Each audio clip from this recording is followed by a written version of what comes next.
Hello everyone, আশা করি আপনারা সবাই খুব ভালো আছেন, সুস্থ আছেন। প্রবাসের ঠিকানায় নতুন আরও একটা ব্লগের জমজমাটি গল্প আড্ডায় আপনাদের সবাইকে অনেক অনেক স্বাগত।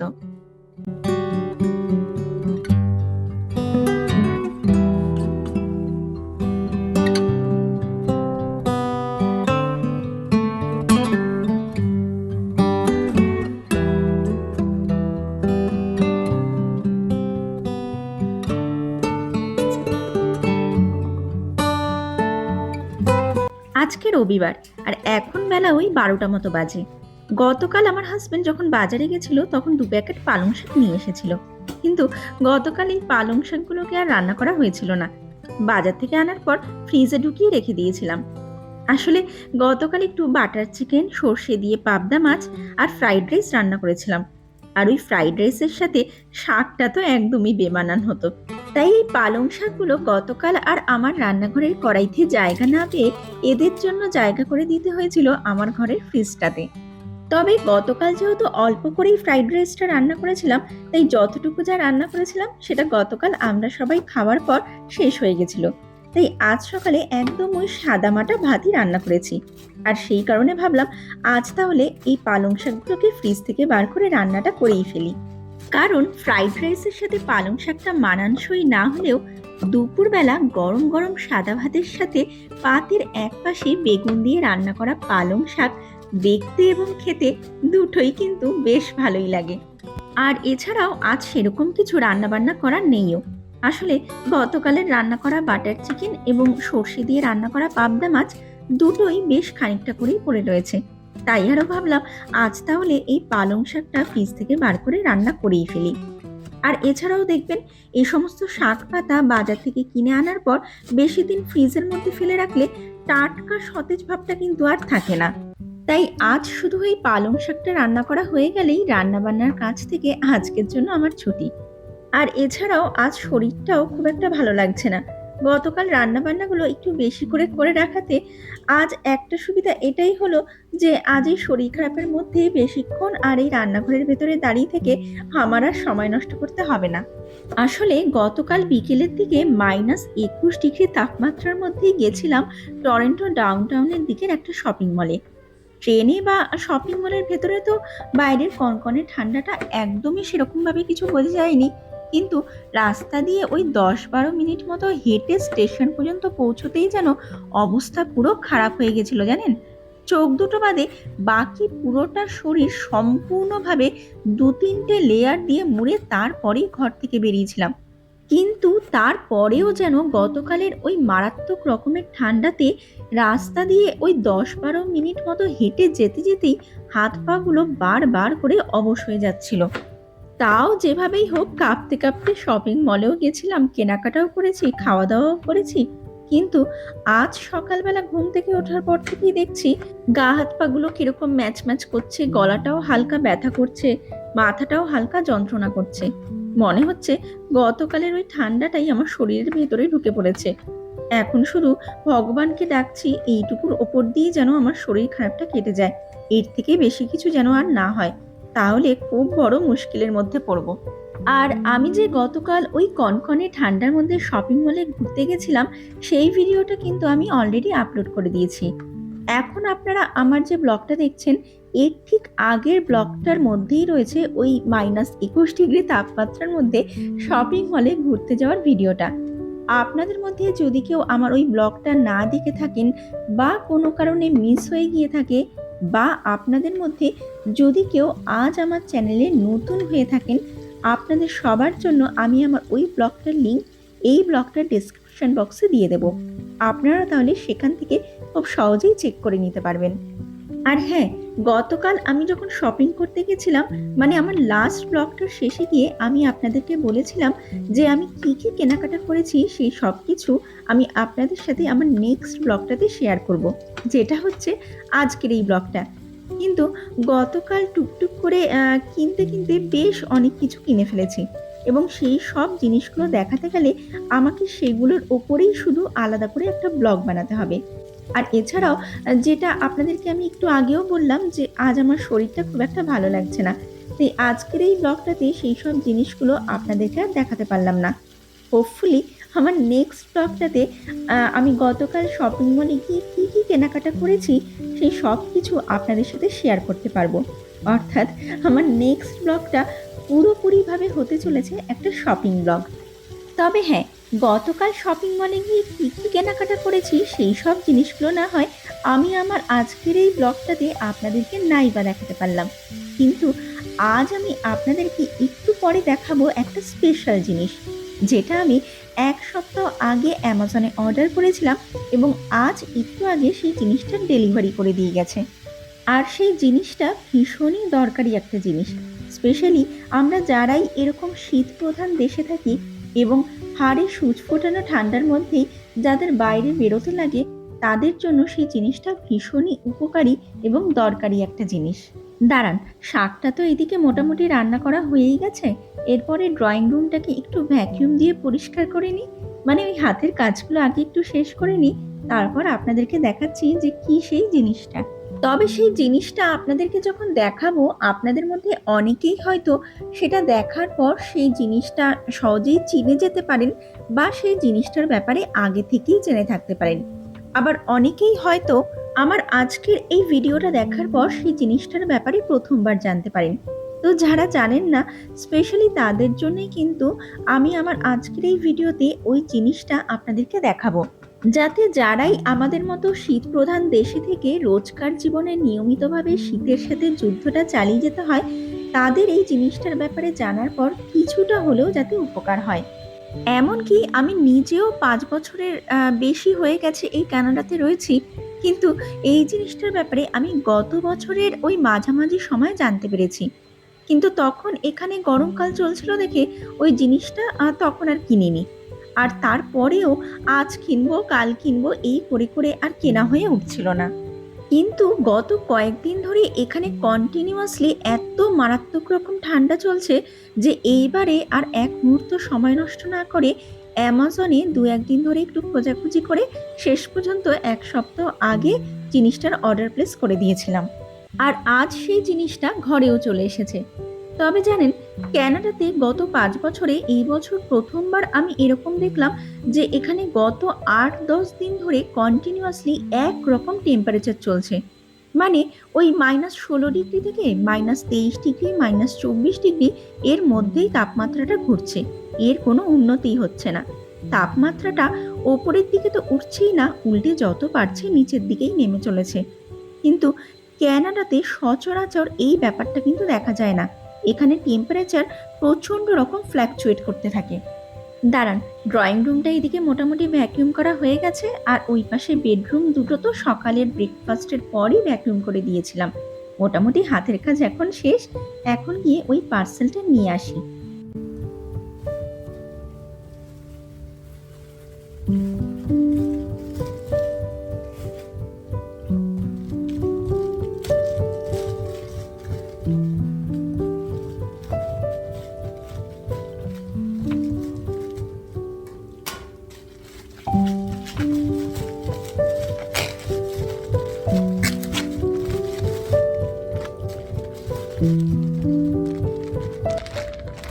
তো এই হচ্ছে সেই জিনিস যেটা এখানকার শীতের হাত থেকে আমাদের কিছুটা হলেও রেহাই দেয়।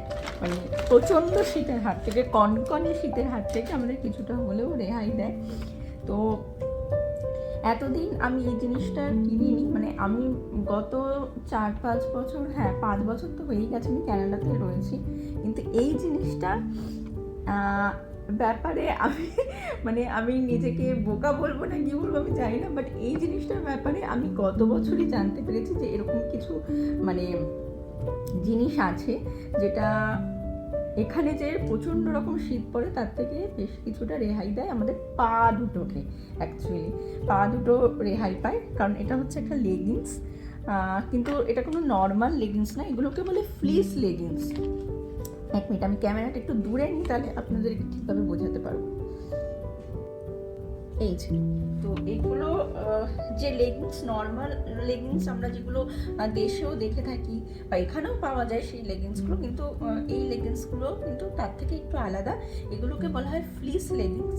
আর তার কারণ হচ্ছে এর ভেতরে একটা এরকম কাপড় দেওয়া থাকে, যেটা আমাদের পায়ে যে ঠান্ডাটা লাগে একটা জিন্স পরলে, মানে এখানে মাইনাস ওই 2-3 চলে যাওয়া মানেই আমাদের পায়ে কিন্তু একটা জিন্স পরলে বেশ ঠান্ডাই লাগে, মানে একটা জিন্সে ওই ঠান্ডা ঠিকভাবে কভার হয় না, পাটাতে বেশ ভালোই ঠান্ডা লাগে। তো যখন এখানে -2-3 চলে যায়, আমাদের কিন্তু ওই পায়ে দুটো লেয়ার করতে লাগে। ভেতরে একটা ওই নর্মাল লেগিংস আমরা পরি, তার উপরে জিন্সটা পরি। তো আর এটাতে কি হবে, এটাতে সেই দুটো জিনিস পরতে লাগবে না। এই যে দেখতেই পাচ্ছেন, ভেতরে একটা কিন্তু মোটা কাপড়, এগুলোকে বলা হয় ফ্লিস লেগিংস। তো আমি সিরিয়াসলি এতদিন জানতাম না এই জিনিসটার ব্যাপারে। আমি গত বছর জানতে পেরেছি যে এরকম কিছু আছে যেটা পরলে পাটা একটু ওয়ার্ম থাকে, অতটা ঠান্ডা লাগে না। তো এখানে তো ওরকম -12 -13 এরকম চলেই যায়, মানে গত কয়েকদিন ধরেও এখানে এরকমই চলছে। মাঝে তো -20-22তেও চলে গেছে, ইভেন এখনও স্নো পড়ছে। আমি আপনাদেরকে একটুখানি এটা পজ করে রাখছি এই ভিডিওটা, আপনাদেরকে বাইরে একটু বারান্দা নিয়ে যাচ্ছি, ওখানে দেখাই যে কিরকম স্নো পড়ছে। তো আমি ক্যামেরাটা ব্যাক ক্যামেরা করে দিচ্ছি, আমি বারান্দার কাছে চলে এসেছি, আর দেখাই যে কিরকম পরিমাণ স্নো পড়ছে। মানে এতটা ঠান্ডা চলছে গত কয়েকদিন ধরে, -18, -19, -10, -12, -15, -19-20 এরকম যাচ্ছে টেম্পারেচার গত কয়েকদিন ধরে। তো আপনাদেরকে দেখাই, বারান্দার দরজাটা খুলি, আর ওই দেখুন অবস্থা, বুঝতে পারছেন? এই দেখুন তুলোর মতো উড়ে বেড়াচ্ছে। বাইরে প্রচণ্ড ঠান্ডা, আমি জ্যাকেটটাও পরলাম না, আপনাদেরকে একটু দেখানোর জন্য নিয়ে চলে এলাম। বুঝতে পারছেন কি না জানি না, ওই দেখুন। আসলে আমার নেট দেওয়া বারান্দাতে, এত পায়রা ঝামেলা হয়, তো এই কারণে আমি নেটটা লাগিয়েছি গত সামারে। দেখেছেন হাওয়াও দিচ্ছে, হাওয়ার আওয়াজটা আশা করি বুঝতে পারছেন। শো শো করে হাওয়া চলছে, ঠান্ডা কনকনে হাওয়া, আর এদিকে পড়ছে স্নো, একদম শুকনো স্নো। আমি বোঝাতে পারছি কিনা জানি না, আমি ক্যামেরাটাকে একটু যদি দাঁড়ান, বোঝা যাচ্ছে কি, সাদা সাদা সাদা স্নো পড়ে যাচ্ছে পাশটা দিয়ে। এবার হয়তো বোঝাতে পারছি, ওই দেখুন প্রচণ্ড ঠান্ডা বাইরে। আমি জ্যাকেটটা গায়ে না দিয়ে চলে এসেছি, গায়ে চাপানো দরকার ছিল, কিন্তু আপনাদেরকে দেখাবো বলে টি শার্টটা পরে বাইরে বেরিয়ে এলাম। আজকেও কিন্তু টেম্পারেচার এখানে -12 মতো চলছে, মানে এমনি তো দেখাচ্ছে -8, বাট ফিলস লাইক টেম্পারেচার হচ্ছে -12। আর ওটাই হচ্ছে মেন, আসলে ফিলস লাইকটাই আমরা সবসময় দেখি, আমরা চেক করি ফিলস লাইক টেম্পারেচার কীরকম, সেই হিসাবেই আমরা জামা কাপড় পরে ঘর থেকে বেরোই, মানে নিজেদেরকে সেই হিসাবেই কভার করি। আর বাইরের গাছগুলো তো দেখতেই পাচ্ছেন, পুরো কঙ্কালের মতো দাঁড়িয়ে রয়েছে। আমি আর দাঁড়াতে পারছি না, আমি ভেতরে যাচ্ছি, প্রচণ্ড ঠান্ডা হাওয়া দিচ্ছে। ও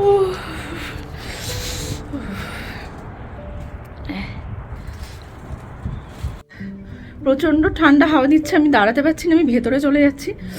মানে আমাকে দেখতে পাচ্ছেন, আমি একটা জাস্ট টি শার্টটা পরে বেরিয়ে চলে এসেছি, কিন্তু মারাত্মক হাওয়া দিচ্ছে, ঠান্ডা। আর বাইরের অবস্থা তো দেখালামই আপনাদেরকে, চলুন ভেতরে যাই।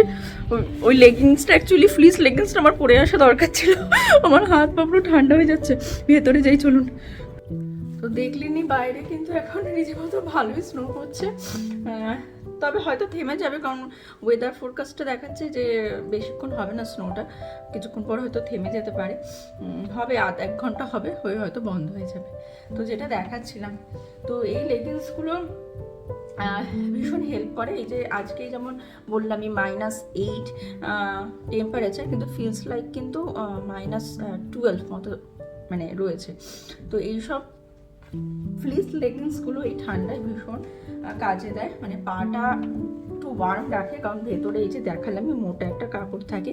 নর্মালি যেটা হয় শীতে যে এরকম টেম্পারেচারে যখন নেমে যায়, প্লাসে তো তাও ঠিক আছে, মানে 1 ডিগ্রি 2 ডিগ্রি 3 ডিগ্রি তাও নর্মাল জিন্স পরলে হয়ে যায়, মানে একটা জিন্স পরে নিলে হয়ে যায়। কিন্তু যে ওটা মাইনাসে চলে যায়, -2, 3, 4, 5 বা তারও বেশি যেমন এখন চলছে, তো এরকম হয়ে গেলে কিন্তু 1 মিনিট আমার ক্যামেরা, তো যখন এরকম মারাত্মক কনকনে ঠান্ডা হাওয়া চলে আর এত ঠান্ডা মানে টেম্পারেচার এতটা নিচে নেমে যায়, তখন এগুলো সত্যি হেল্প করে। আর আমি সিরিয়াসলি জানতাম না এই জিনিস যে পাওয়া যায়, এরকম কিছু আছে। কিন্তু আমি দেখতাম এখানকার মেয়েরা না লেগিংস পরতো, মানে কীরকম লেগিংস বলবো, মানে ওই একদম স্কিন টাইট, মনে হবে কি কিছু পরেনি এরকম, অ্যাকচুয়ালি কিন্তু তারা পরে, তারা এরকম লেগিংস পরে। আমি তো এটা ব্ল্যাক কিনেছি, স্কিন কালারেরও পাওয়া যায়, মানে পরলে মনে হবে আপনি নিচে কিছু নেই, মানে পরেননি আর কি, জাস্ট ওপরে একটা ড্রেস পরেছেন আর নিচে কিছু নেই, কিন্তু নিচে থাকে, নিচে হচ্ছে এই লেগিংসগুলো থাকে যেগুলো বিভিন্ন কালারে আসে, হোয়াইট আছে, ব্ল্যাক কালার আছে, চকলেট কালার আছে, স্কিন কালার আছে, তো বিভিন্ন রকম পাওয়া যায়। আর দামও কিন্তু এগুলোর একটু বেশি, মানে জিন্সের দামে এখানে বিক্রি হয়, মানে এখানে জিন্সও পাওয়া যায় $30 থেকে, তো এই জিন্সের দামে মানে $30, $40, $45, মানে এরম দামে পাওয়া যায়, মানে 30 থেকে $45, $50 মধ্যে এগুলো ঘোরাঘুরি করে। আর জিন্স যে এখানে পাওয়া যায়, জিন্সগুলো আমরা যে কিনি সেগুলোও কিন্তু এরকম দামে পাওয়া যায়। হ্যাঁ, তবে যদি কোনো সময় ডিল চলে তখন দামটা কমে যায়। ডিল চললে তো তখন জিন্সের দাম হয়তো আমরা অনেক সময় $25 কিনে নিই, $20 কিনে নিই, $22 কিনে নিই। কিন্তু নর্মালি যদি কিনতে যাওয়া হয় তাহলে দেখা যায় $30 থেকে $45, $50 অবধি জিন্সের দাম যায়। যদি ব্র্যান্ডেডের দিকে না যান, বেশি নামি দামি ব্র্যান্ডের দিকে না যান, তাহলে এরকম দামে এখানে পাওয়া যায়। আর এই ফ্লিস লেগিংসগুলো এখানে এরকম দামেই বিক্রি হয়, মানে ওই $30 থেকে $45-50 আছে, যত ভালো কোয়ালিটি একটু ব্র্যান্ডেডে গেলে এরকম হয়। তো আমি এগুলো অ্যামাজন থেকেই আনিয়েছি, আমি দুটো আনিয়েছি, একটা আমার মেয়ের জন্য, একটা আমার জন্য আনিয়েছি। দেখি যদি এটার কোয়ালিটি ভালো হয়, তবে মনে হচ্ছে ভালোই হবে, তাহলে আমি আনাবো, পরে আরও একটা আনাবো, আরও 1-2টো আনাবো ইচ্ছা আছে। তবে এটারও দাম ছিল $30, যেটা আমি বললামই। আর আমি আনিয়েছি এটা কিন্তু ওই সেলিং, মানে ডিল চলছিল, তো আমি $25 পেয়ে গেছি। আর কমফোর্টেবলও, পরলে বেশ, মানে দেখতেই পাচ্ছেন ভেতরে একদম সফট একটা কাপড় দেওয়া, কিন্তু মোটা, ওই হয় না কম্বলের যে কাপড়গুলো দেওয়া থাকে, মানে আমরা যে ব্ল্যাঙ্কেটগুলো গায়ে দিই, কম্বলগুলো, তো ওগুলোতে যেরকম কাপড় থাকে ওই টাইপের কাপড় দেওয়া। তো ভীষণ ভালো, বুঝতেই পারছেন একদম লেগিংসের স্ট্রেচেবলও আছে। তো এই আর কি। তো আমি দুটোই আনিয়েছি, দুটো $25 করে আনিয়েছি, এটাও $25, এটাও $25, ডিল চলছিল, কিন্তু অরিজিনাল দাম ছিল $30। তো এই হচ্ছে ব্যাপার। আর এখন বাইরের অবস্থা আরও খারাপ, আমি আরেকবার আপনাদেরকে একটু দেখাই, মানে এখন বাইরে কিচ্ছু দেখা যাচ্ছে না, শুধু সাদা আর সাদা, একটু দেখাই আপনাদেরকে। দেখেছেন পুরো সাদা হয়ে গেছে, প্রচণ্ড হাওয়া দিচ্ছে, তাহলে আমি বাইরে যেতাম। এই দেখুন আমার বারান্দাতে প্রচণ্ড হাওয়া দিচ্ছে, কি মারাত্মকভাবে স্নো পড়ছে, মানে সিরিয়াসলি দেখতে ভালো লাগে, মানে কাচের ভেতরে ওই রুম থেকে যখন দেখছিলাম তখন ভালো লাগছিল, কিন্তু এই অবস্থায় যারা বাইরে থাকে তাদের তো মানে অবস্থা খারাপ হয়ে যায়, বুঝেছেন?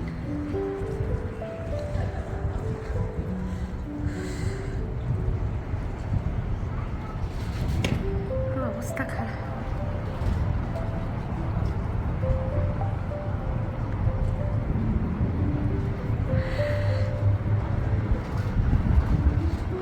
দেখে তো মনে হচ্ছে হঠাৎ করেই বোধহয় তুষার ঝড় শুরু হয়ে গেছে।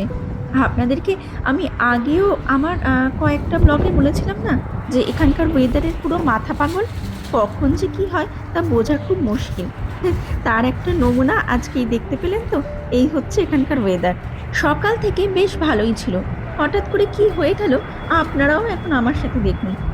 যাই হোক, চলুন, কি আর করা যাবে। আমি এখন ঘরের ভেতরে যাই, অনেক বেলাও হয়ে গেছে, গিয়ে এবার স্নানটা সেরে আসি, তারপর খেতে বসে পড়ি। আর চলুন, আমার আজকের এই ব্লগটাকেও তাহলে আমি আজকের জন্য এখানেই শেষ করি। আর আমার আজকের এই ব্লগটা আপনাদের কেমন লাগলো, যদি সম্ভব হয় তাহলে সেটা আমাকে একটা কমেন্ট করে অবশ্যই জানাবেন। ব্লগটা যদি ভালো লেগে থাকে তাহলে একটা লাইক করে দেবেন, শেয়ার করবেন এবং চ্যানেলটাকে সাবস্ক্রাইব করে আমার পাশে থাকার ছোট্ট একটা অনুরোধ করে রাখলাম। তাহলে চলুন আজকের এই ব্লগটাকে এখানেই শেষ করা যাক। দেখা হবে খুব তাড়াতাড়ি নতুন একটা ব্লগে। ততক্ষণ পর্যন্ত আপনারা সবাই খুব খুব ভালো থাকবেন, সুস্থ থাকবেন। Keep smiling and keep making lots of wonderful memories. Bye bye.